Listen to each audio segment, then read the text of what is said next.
It's my honor and privilege to introduce to you the Commissioner of FDA, Dr. Marty Makary, a renowned surgeon, scientist, researcher, and public policy expert. Dr. Makary was confirmed as the 27th Commissioner of the FDA by a bipartisan vote of the Senate. Dr. Makary joined FDA from the Johns Hopkins University and Hospital, where he founded the Johns Hopkins Center for Surgical Trials and Outcomes Research, was named an endowed chair in the gastrointestinal surgery, and for the past 22 years has held an active clinical practice. He has authored over 300 peer-reviewed articles in medical literature, has conducted and led landmark cross-disciplinary research on a range of subjects, including obesity, cancer care, and adverse event monitoring. He is the author of a leading book on the microbiome, food policy, and other important health topics. A member of the prestigious National Academy of Medicine and the recipient of numerous honors and awards, his work has had a major and lasting impact on health policy and the field of medicine. One of the things I appreciate about Dr. Makary is that he cares deeply about people and has devoted his life to service. He was in the operating room caring for a patient the day before a Senate confirmation hearing last month. We're lucky to have him as our commissioner. He's all about helping people and driving outcomes, and today is another example of that. Please join me in welcoming FDA Commissioner Dr. Marty Makary.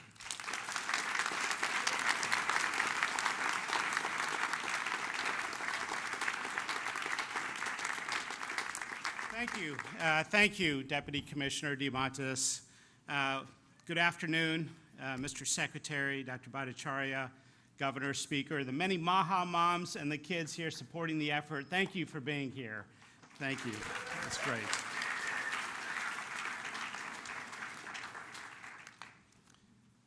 Today, the FDA is taking action to remove petroleum-based food dyes from the U.S. food supply and from medications. For the last 50 years, American children have increasingly been living in a toxic soup of synthetic chemicals. The scientific community has conducted a number of studies raising concerns about the correlation between petroleum-based synthetic dyes and several health conditions, such as attention deficit hyperactivity disorder, obesity, diabetes, insulin resistance, cancer, genomic disruption, GI issues, as I've seen in the hospital, and allergic reactions. For example, this Lancet study conducted a randomized, double-blinded, placebo-controlled study on food dyes and concluded that artificial colors in the diet, quote, result in increased hyperactivity. So why are we taking a gamble? Parents, moms and dads, have also tried to raise attention to the issue. Some parents have observed that these chemicals cause hyperactivity and even aggressive behavior, and that it subsides when the chemicals are removed from the diet of the child, and sometimes even reoccurs when those petroleum-based chemical dyes are reintroduced. As I know from my experience taking care of children as a doctor, you have to always listen to the mom. Other studies have found that artificial colors that create vibrant colors mess with the child's developing brain to make ultra-processed foods more attractive, even when the child already feels full. These studies have associated food colors directly with obesity and diabetes. Well, America's children are sick and suffering. 41% of children have at least one health condition, and 1 in 5 are on medication. The answer is not more Ozempic, more ADHD medication, and more antidepressants. There's a role for those medications, but we have to look at underlying root causes. The F in FDA stands for food. Now, there's no one ingredient that accounts for the child chronic disease epidemic. And let's be honest, taking petroleum-based food dyes out of the food supply is not a silver bullet that will instantly make America's children healthy. But it is one important step.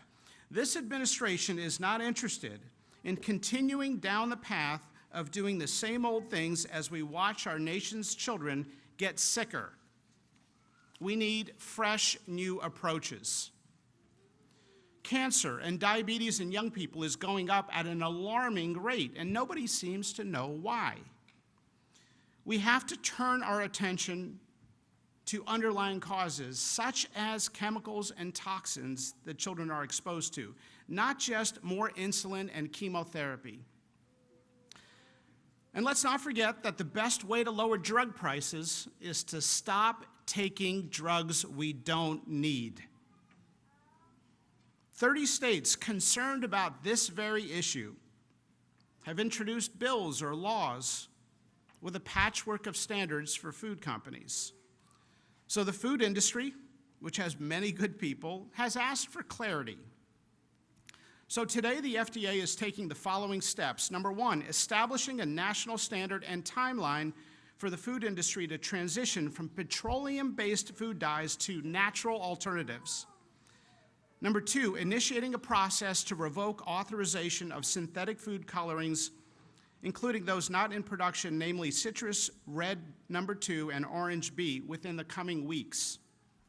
Number three, taking steps to eliminate the remaining 6 synthetic dyes on the market from the U.S. food supply, specifically red dye number 40, yellow dye number 5, yellow dye number 6, blue dye number 1, blue dye number 2, and green dye number 3 by the end of next year.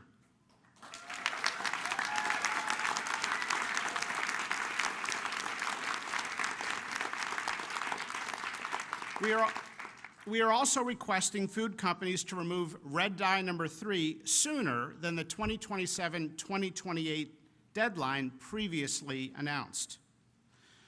These steps that we are taking means that the FDA is effectively removing all petroleum-based food dyes from the U.S. food supply.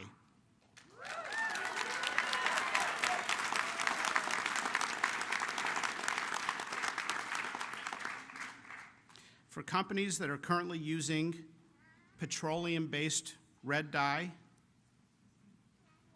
try watermelon juice. Or beet juice. For companies currently combining petroleum-based yellow chemical and red dyes together, try carrot juice. The FDA is also announcing plans today to authorize 4 additional natural color additives using natural ingredients in the coming weeks, while also accelerating the review and approval of other natural ingredient colors. I want to take a moment to thank America's food manufacturers. Many have been extremely cooperative. There are many good people in food manufacturing delivering on the needs of the American public. And they have done exactly what we have asked them to do. 100 years ago, we asked them to focus on mass food production to solve food insecurity. Now, given our child chronic disease epidemic and enormous suffering and cost that has ensued, we have to come together to address the new problem. That's right, we have to come together. If we can get beyond the tribalism in our society, rampant in our culture, we will realize that we all want the same things. Republican, Democrat, and independent moms showed up in high numbers to vote for President Trump on this very issue that Secretary Kennedy has championed. Moms across America have spoken, and they want more honesty and humility from our nation's healthcare leaders. And if we're being honest, ADHD is not a genetic problem, and our obesity epidemic is not a willpower problem. It's something that adults have done to children.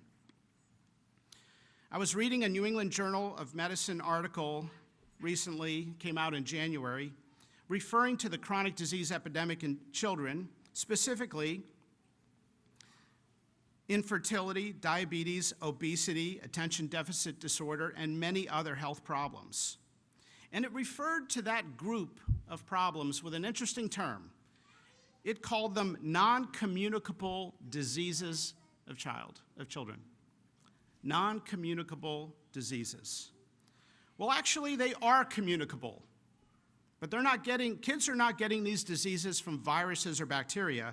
They're getting them from using their phones and ultra-processed foods and chemicals and toxins that we have introduced into their world.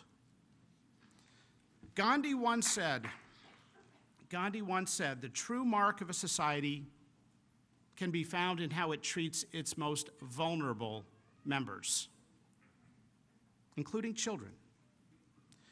Secretary Kennedy has said that he would instruct the FDA to examine concerning ingredients in the nation's food supply, and today we are delivering on that promise.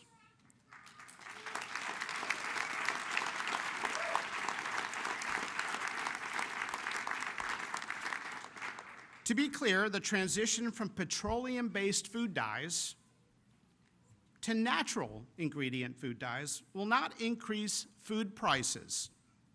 We know that from other countries that have already made the transition. It's not an opinion. Today's announcement fulfills the administration's promise to use both gold standard science and common sense.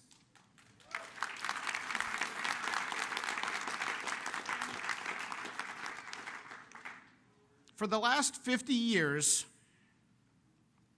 we have been running one of the largest uncontrolled scientific experiments in the world on our nation's children without their consent. And today, we are removing these petroleum-based chemicals from their food supply.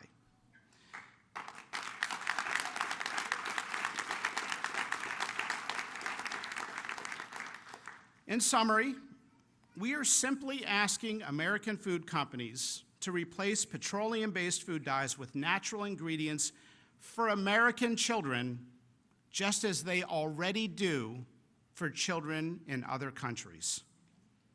American children deserve good health. Thank you.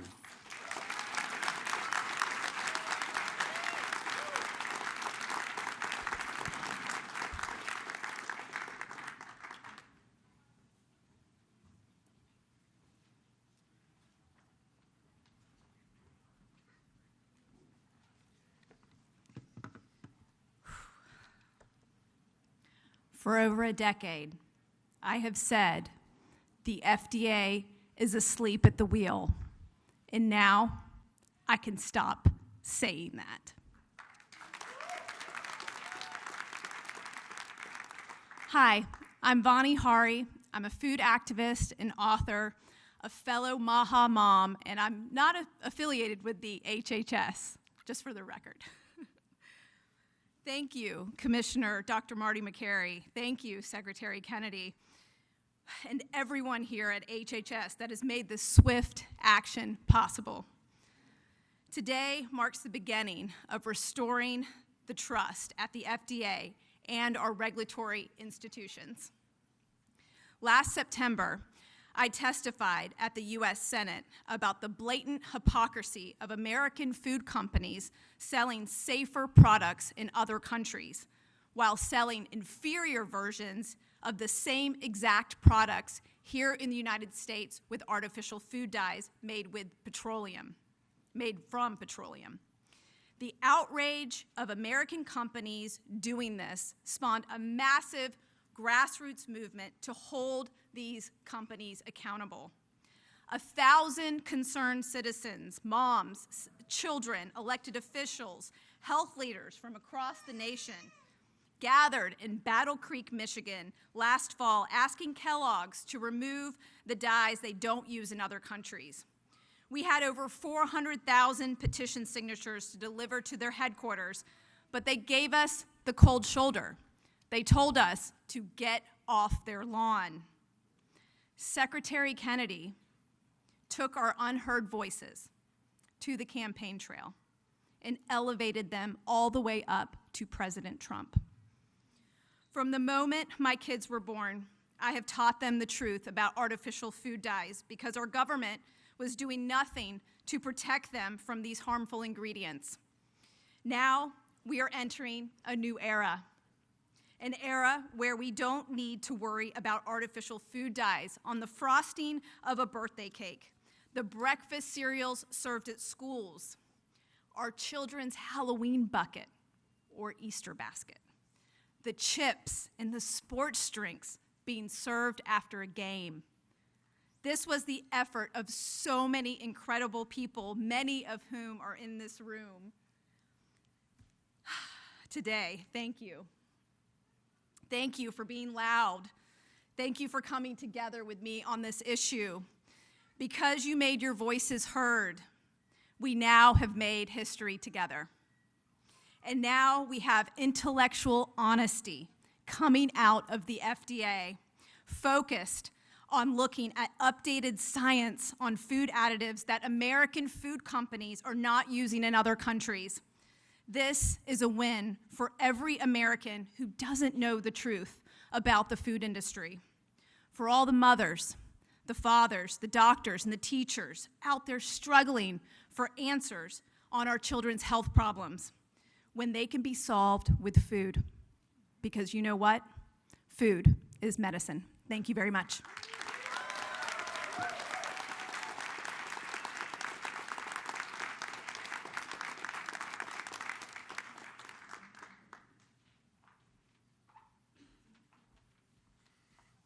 Hello, everyone. Thank you, Mr. Secretary, Commissioner Makary, Governor Morrissey, and the rest of the crew here to fight the good fight. And I was reflecting on a friend of mine who was a pediatrician who once said that if a foreign nation was doing to our children what we are doing in America, we'd go to war to protect them. And I think we don't need to do that anymore because we have a champion in Secretary Kennedy and Commissioner Makary to really make a change that we need in America. I'm Dr. Mark Hyman. I'm a practicing physician. I'm speaking on behalf of myself and not HHS. I'm a lifelong advocate for addressing chronic disease through food.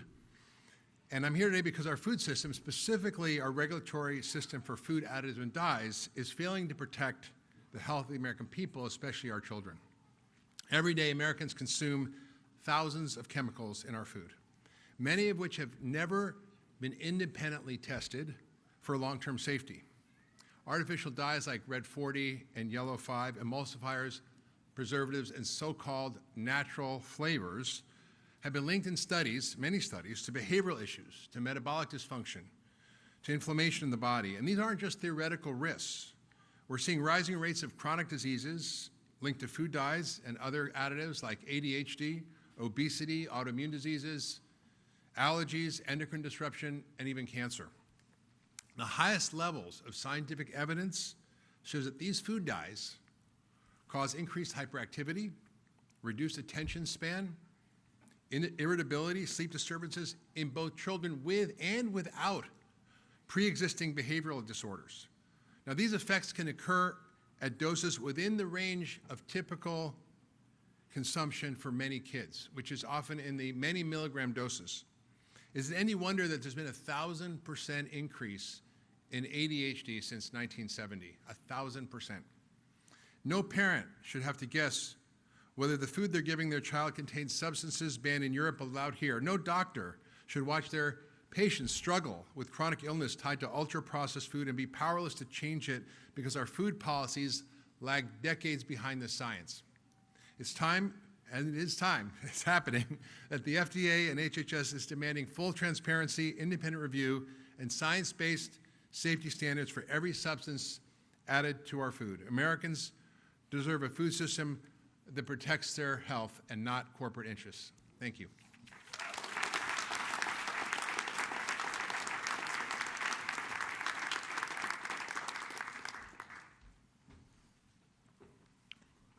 My name is Callie Means. I'm a special government employee at the White House. And if you look around the building here, this building is the home to the largest department in the U.S. government, the largest budget for any department of any government in the history of human civilization is this building. And 90% of that spending is because we are poisoning our population with chronic disease. 90% of the spending from this building, and the spending from this building is 5 times what it is in Spain per capita, 4 times what it is in Italy. It is because we are poisoning our children. And 2 words are ringing out around the world from this building today, and those 2 words are common sense. I have had countless meetings with the food industry. They've talked to the media about this. They lecture us about not being scientifically rigorous on these policies with food dyes. Well, let's think about what that study would actually entail. A peer-reviewed, placebo-controlled study would involve giving these children shots of crude oil every single day for years and seeing what happens. When a study itself that the industry is telling us to do is on its face unethical, we clearly have a problem. This is also a day where the cries and the shouts and the applause from Maha moms during the campaign are ringing out across the country. Look at what we have here today. We have people like Dr. Mark Hyman who've been fighting this and talking about the real science for decades. We have Vani Hari, who's been advocating, shouting into the darkness for years on this issue. We have Maha moms, we have children. They gave President Trump and Secretary Kennedy a sword during this campaign. Secretary Kennedy and President Trump are walking with the Maha moms behind them. And what's happening today, and I have a plea for the media, let's not cover this cynically. This is a major win. This is a major win among grassroots forces against special interests. These are things, as you know, the industry has been fighting for years and years and years. These are things that a year or 2 years ago would have been absolutely out of the question to ever have happened. This is a major, major win. And I have a plea also, quite candidly, for Democrats. I've met with Cory Booker. I've met with a lot of people that care about this issue. Where are you? Come to HHS, come to the FDA, and work with this administration on these unimpeachable issues. This is our children's lives at stake. We are poisoning our children. This is a monumental day of turning the tides in this country. And I just want to introduce the Speaker of the Utah House and recognize the incredible state leadership, 25 states around the country, inspired by Secretary Kennedy, inspired by President Trump, who've passed Maha bills and given the leverage for the federal government to be here today. So I want to introduce Speaker Mike Schultz.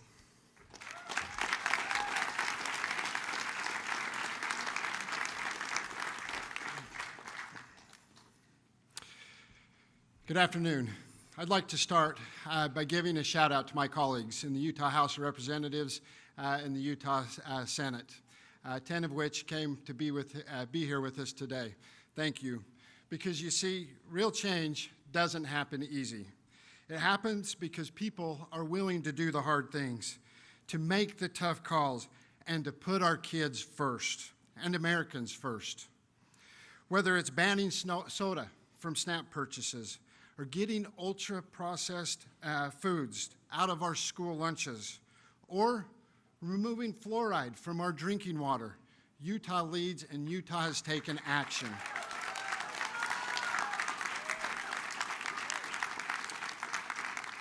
This year, we passed a ban on dangerous chemicals and synthetic dyes in school lunches.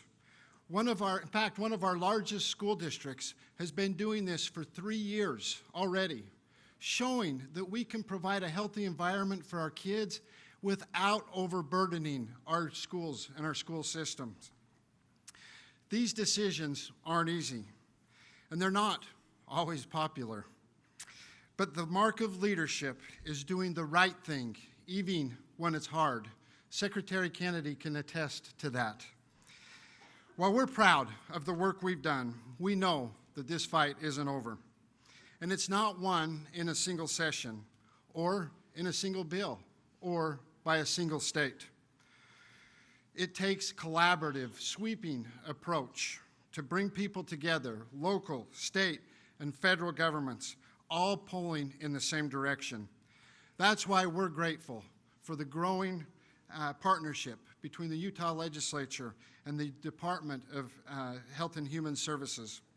It's the kind of collaboration that gets things done and moves the ball forward. We appreciate the support, and we really respect the leadership in this room, especially Secretary Kennedy, and we're excited to keep the ball moving and to keep things going. Let's make America healthy again. because our kids deserve better. Thank you for allowing me to be here with you today.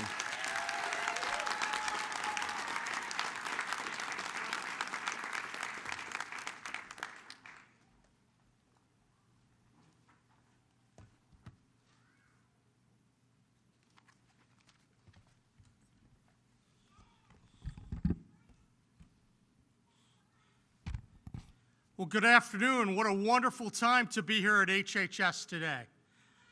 I just want to start out and thank the Health and Human Services Secretary, Robert F. Kennedy, for his vision and for all the amazing work that he and his team have done in just a very short period of time.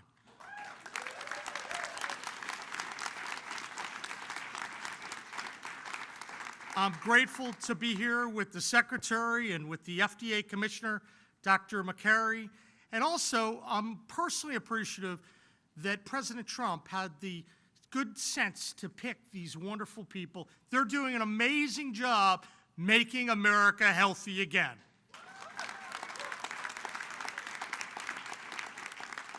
I also look around this room and I see a lot of leaders of the MAHA movement and their mission of making their states and their country healthy again. And I know there's some people here from West Virginia, some of our leaders who really led the way for the recent legislation, which maybe had something small to do with why we're here today. So Senator Barrett and Senator Chapman, and there are a couple other folks here, I'm just grateful for your leadership on the ground, because when we win on all these issues, we win as a team, and we have a great team here today.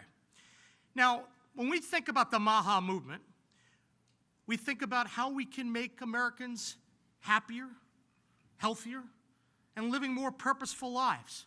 At the end of the day, this is an opportunity for everyone to live a little bit longer, spend more time with purpose and with friends and loved ones. In West Virginia, just last month, we launched what I called the 4 pillars of a healthy West Virginia. That's to reverse some of the negative healthcare outcomes that have plagued our state for far too long. Pillar 1, big part of why we're here today, it's cleaning up our food. I want to get the crap out of our food and improve the quality of school meals. We passed the law in West Virginia because we thought our kids and our citizens deserve better. They deserve real food, not chemical shortcuts designed to fool the eye but harm the body. That's what making America healthy again means to us. It's not just a slogan, it's a mission. And it starts with protecting the most vulnerable among us, our children. Now in West Virginia, we've launched a statewide walking challenge. We've called it the Mountaineer Mile. We're reforming our SNAP system to reward healthy choices. And we're holding a line on harmful food additives. Because when taxpayer dollars are involved, they should fuel health, not disease. And as part of this process, thank you. That's a pretty basic concept, I think. As part of this process, I think all of us know that a national discussion is needed. So we've been fortunate to help lead the way in West Virginia, but I'm so thankful for the leadership on the national level. That's the best way we do it, because we need consistent policies across the nation that clean up our food. So we're appreciative to Secretary Kennedy and the Trump administration for the bold steps to begin removing harmful dyes in food products across the country. I think it's going to protect kids who often fall victim to these processed foods. West Virginia, we're committed to helping lead the nation toward a healthier future. Let's go clean up our food, let's lift up our families, and let's move our country forward. Thank you, and let's get to work.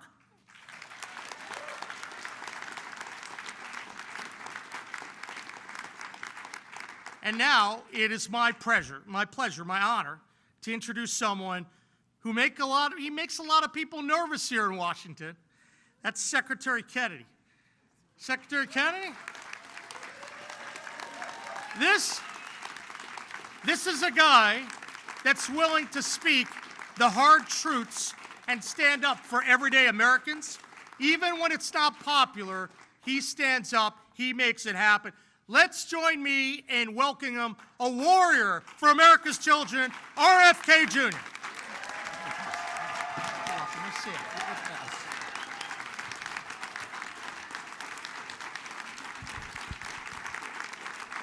Thank you, Governor Morrissey. And thank you, Speaker Schultz. Thank you to Dr. Mark Hyman, who's been my friend and partner on these issues for over 20 years. Thanks, Vonnie Harry, who's been an extraordinary leader. And then Marty Makary, I'm so grateful that you agreed to join the administration. And Jay Bhattacharya, will you guys come up here and stand behind me? We have an amazing team at HHS.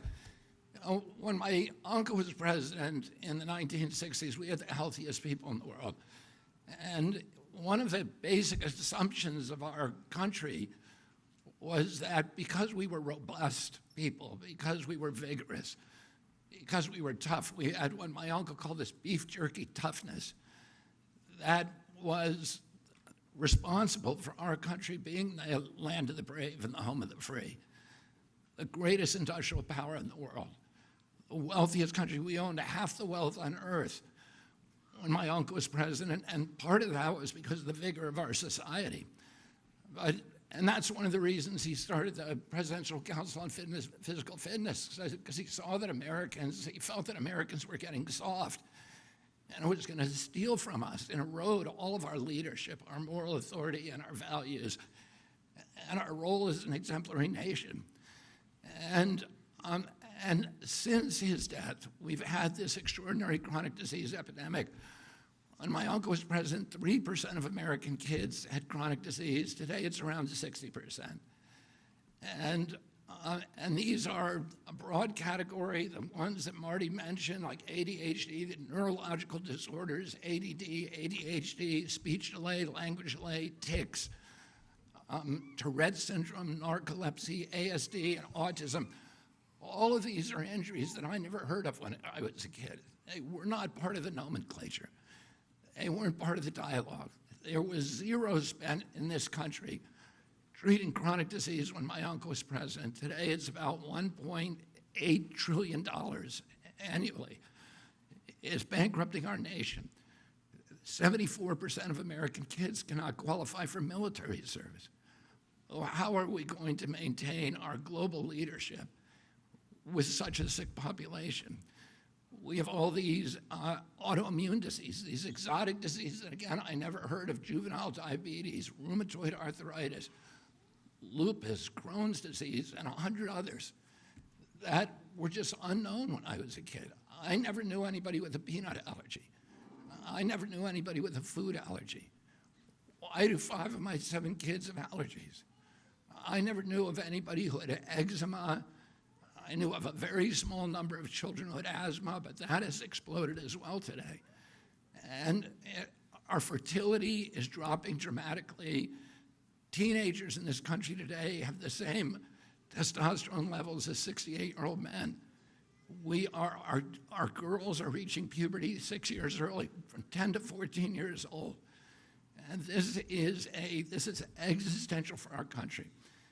And we have to address it. And one of the problems, when I met with, and I want to commend the food companies for working with us to achieve this agreement or this settlement. And when I went in a few months or about a month ago to meet with the food companies, I was talking with my staff about these petroleum-based dyes, and I said, if they want to add petroleum, if they want to eat petroleum, they ought to add it themselves at home. But they shouldn't be feeding it to the rest of us. And without our knowledge or consent. And unfortunately, we're going to get rid of the dyes, and then one by one, we're going to get rid of every ingredient and additive in food that we can legally address. One of the problems is that the industry, which all of these industries, cast a dark shadow historically over this agency. And there's so many conflicts that we are now systematically eliminating. That has allowed them to suppress the science. there's shockingly few studies, even on food dyes, and on all these other all these other ingredients as well. And Jay Bhattacharya, who is here and who's running, the director of NIH, is now narrowly targeting these kind of food additives for scientific study, so that one by one we can start eliminating them where they can. Where we can't, there's things that we'll never be able to eliminate, like sugar. And sugar is poison, and Americans need to know that. It is poisoning us. It's giving us a diabetes crisis. When I was a kid, I always say this, a typical pediatrician would see one case of diabetes in his lifetime. Today, it's 1 out of every 3 kids who walks through his office door. In our most recent study from NIH, 38% of American teens, it's half our adult population. This is existential. We are spending as much on mitochondrial disorders like diabetes as we spend on our military budget. We can't continue to exist like this. And the problem is industry is making money keeping us sick. As Jay pointed out, ADHD is associated with all these behavioral disorders. But those disorders are treated not by changing our diet, but providing medications to treat our kids. And they get medicated, and that's the only solution. And, I would point out that there is part of the etiology of these diseases is a kind of media malpractice, a mass psychosis that has our media not talking about this. And one of the possible reasons for that is the amount of money that's coming from the pharmaceutical companies into our media and from these food companies, or the advertising.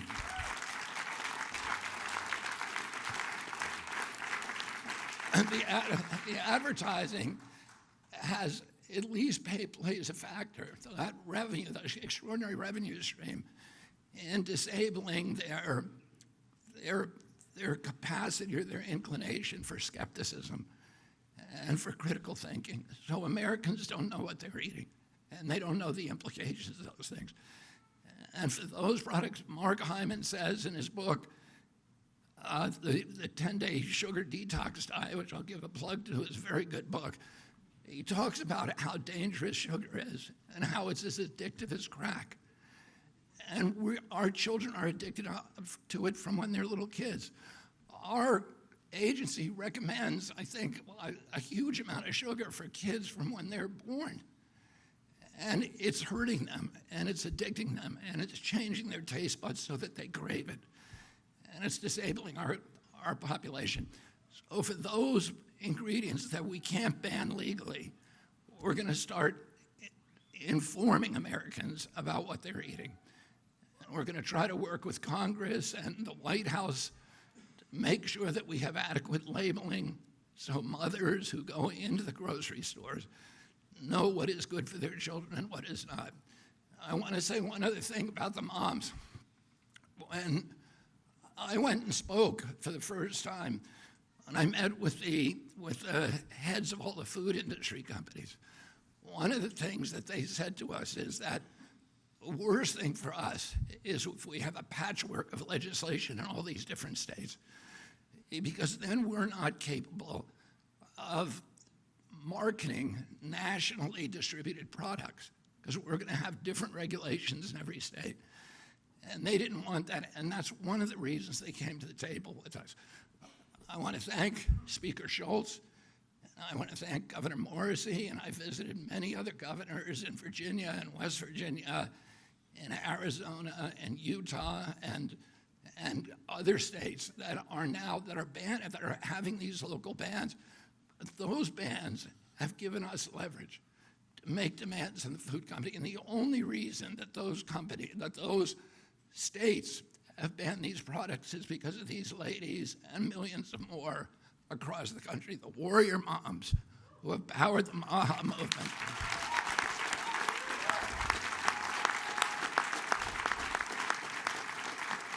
And I just want to urge all of you, it's not the time to stop. It's the time to redouble your efforts, because we have them on the run now.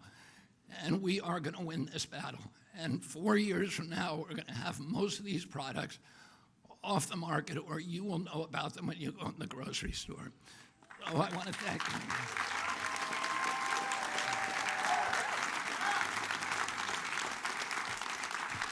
And finally, and most importantly, I want to thank President Trump. President Trump often, says that he's going to make America great again.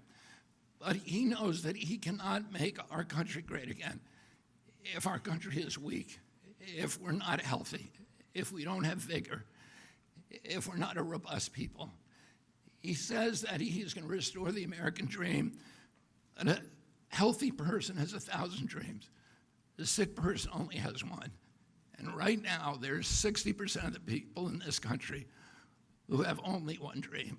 If they can make it through a day without pain, with energy, without having to take medications.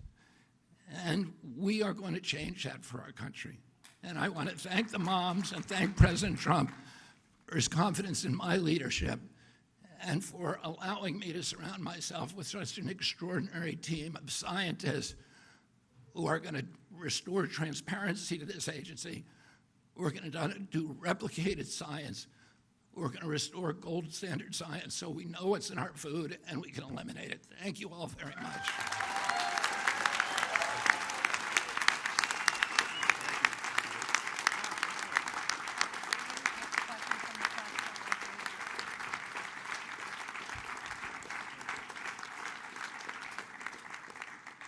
Thank you, Secretary Kennedy. Thank you to everyone for being here, and thank you to the press for attending today. We're going to take some questions from the press. If you can please say your first, last name, and outlet when I call on you, that would be great.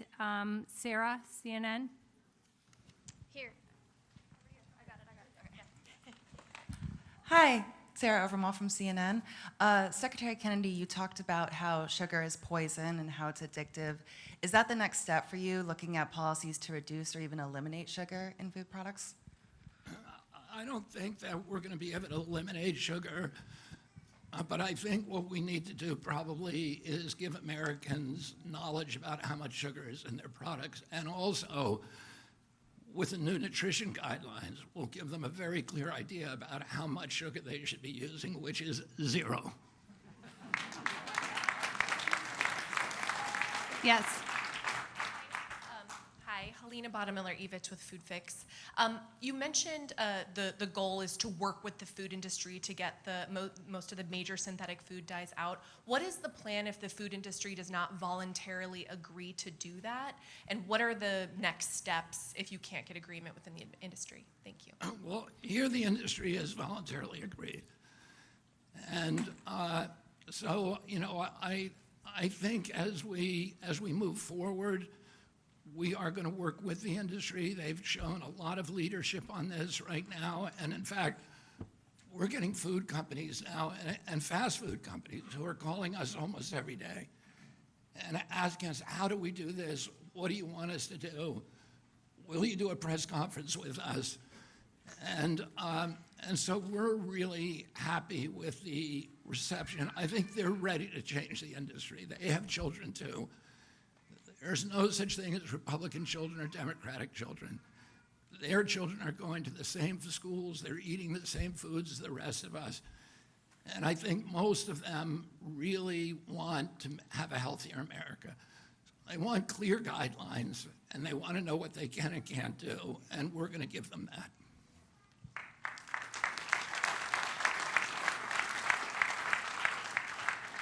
Yes.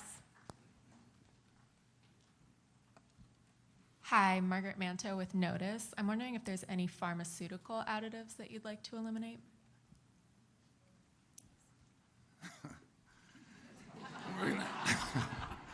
We're gonna start on that next. I don't have anything particular there.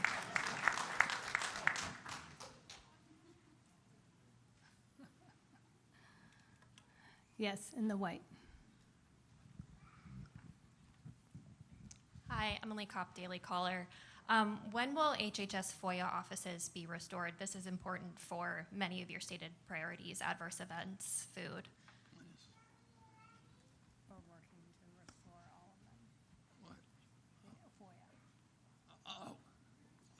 when is our FOIA? Oh, we're restoring all the FOIA offices, and we're going to make it much easier for people to get the information. We're going to try to post as much as we can. We're going to start a website with all former FOIA requests and the documents that were produced so people don't have to do it again and again. And we're going to try to get as close as we can to total transparency in this agency. You know, I spent a lot of years litigating under FOIA, and I experienced the frustration of going year after year and being stonewalled by the agencies. A lot of the people who are in HHS right now come from that background. So we all understand how important it is to have, you know, clear communications. Well, the papers that we produce in this agency do not belong to us. They belong to the American people, and we need to be honest with them. And let me just answer the question before you about the drugs and the pharmaceutical products and the additives to the pharmaceutical products. Right now, Jay Bhattacharya is working is assembling teams all over the country of scientists at universities and research centers to look at all of those products so that we can have, I mean, one of the problems is we don't have good science on everything. And we need to have science before we take policy action. And that science has been suppressed systematically for decades because of the conflicts in this agency. We're going to remove those conflicts. We're doing the science, already doing it. And we'll be announcing a series of grant opportunities this summer on all of these different ingredients. And we're going to have good information for the American public, and then we will take appropriate action. Ashley. Ashley DeMello with Fox News Digital. Will there be a way for Americans to identify products that are complying with this phase out? Such as labeling or? We're looking at labeling. Labeling, we have to go to Congress for. But one of the things that we're going to do is we're going to post all the information we have about every additive on an open source website. So that, and we're going to encourage companies that develop apps. There are a number of other apps out there today, like Yucca is one, but there are a number of others. I use Yucca, and my wife uses it in our home. Those apps, then you can use, those companies will develop apps in the private marketplace so that mothers can go in, they can scan a barcode of every product in their grocery store, and they can know what's in it and what's not.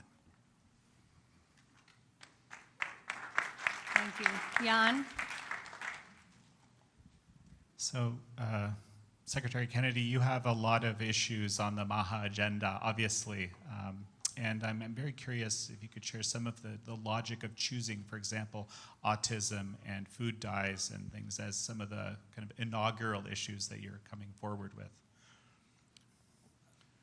I would say, you know, we're in a triage situation now, so we're choosing our priorities based upon the issues. I mean, the food dye is just a no-brainer. Nobody wants to eat petroleum. Everybody knows there's enough science out there that we know it's terrible for you. That causes health problems, but also behavioral problems. And so we can act on that now. Anything that we can act on, we're going to act on immediately. Some stuff we need science for. We just need to do more science. But a lot of times you hear people say, oh, we're going to do more science on that, and then 10 years go by. That's not going to happen. President Trump wants dramatic change. President Trump wants dramatic change in the next 2 years, and we're going to deliver that for him.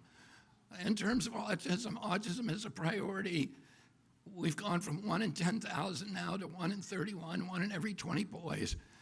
This is 1,000 times more impactful to our country from an economic point of view, from a moral point of view, from just from the perspective of just our national well-being. That it has to be, it's costed by 2035. It's going to cost us autism alone, just one of these chronic diseases, will cost our country $1 trillion a year. We have to end that, and we have to end that because the children and the families are suffering so terribly. So that has been a priority for me for 20 years, and it will continue to be a priority, and we are going to find the answer very, very quickly, and we're going to eliminate the exposures that are causing it.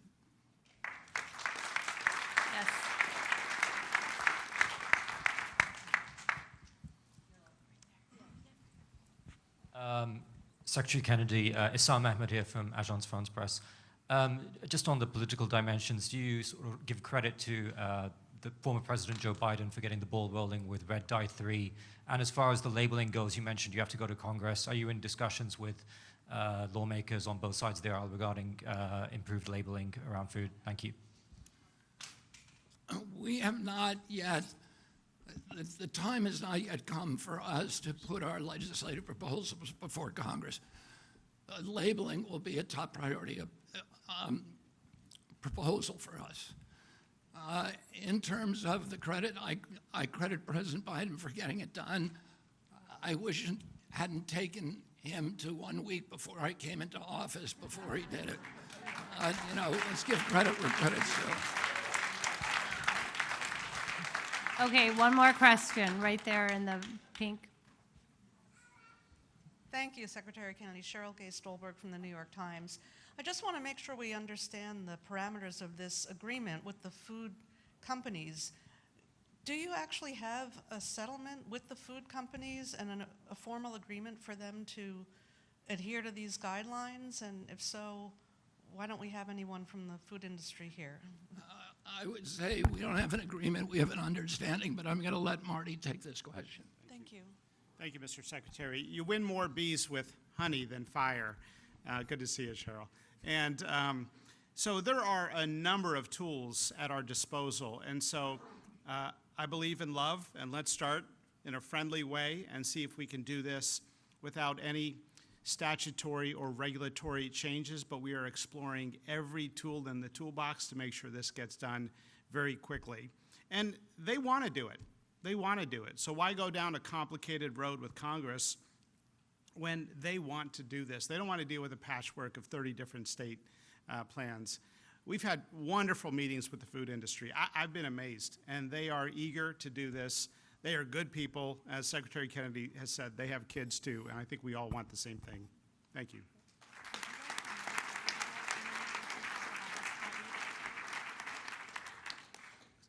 So I just wanted to make a couple of comments about the role of the NIH in all this. One of the major problems that I think that parents around the country have faced is when they go to the scientific literature, they come back with a stone wall. They hear that, well, the science hasn't been done, it's not rigorous. And part of the problem is that scientists are afraid to ask questions, basic questions that parents want answers to. Secretary Kennedy has asked me to, for instance, to initiate a study on autism, the cause of the rise in autism. It's a question that is at the front of the minds of so many parents across the country worried about their kids. And yet, scientific progress on this has been slow because scientists are frankly scared to ask the question. The goal of my leadership at the NIH is going to make it so that those questions are no longer taboo among scientists. Scientists need to work on the things that actually are at the top of the minds of the American people. The mission of the NIH is to do research that extends the life expectancy and improves the health of the American people. And that's exactly what we're going to do. Since 2012, the United States has seen no increase in life expectancy, none. And it collapsed during the pandemic, and only recently has it started to come back up to 2019 levels. That is a situation that is a catastrophic failure of the American public health system, and it frankly is also a failure of American scientists to address the key drivers of this enormous chronic disease crisis we're facing. And I'm really grateful to Secretary Kennedy for his leadership, and I'm grateful to President Trump for his leadership in giving us the opportunity to turn the ingenuity of American scientists to the questions of how to improve American health and to make America healthy again. Thank you. Thank you, everybody.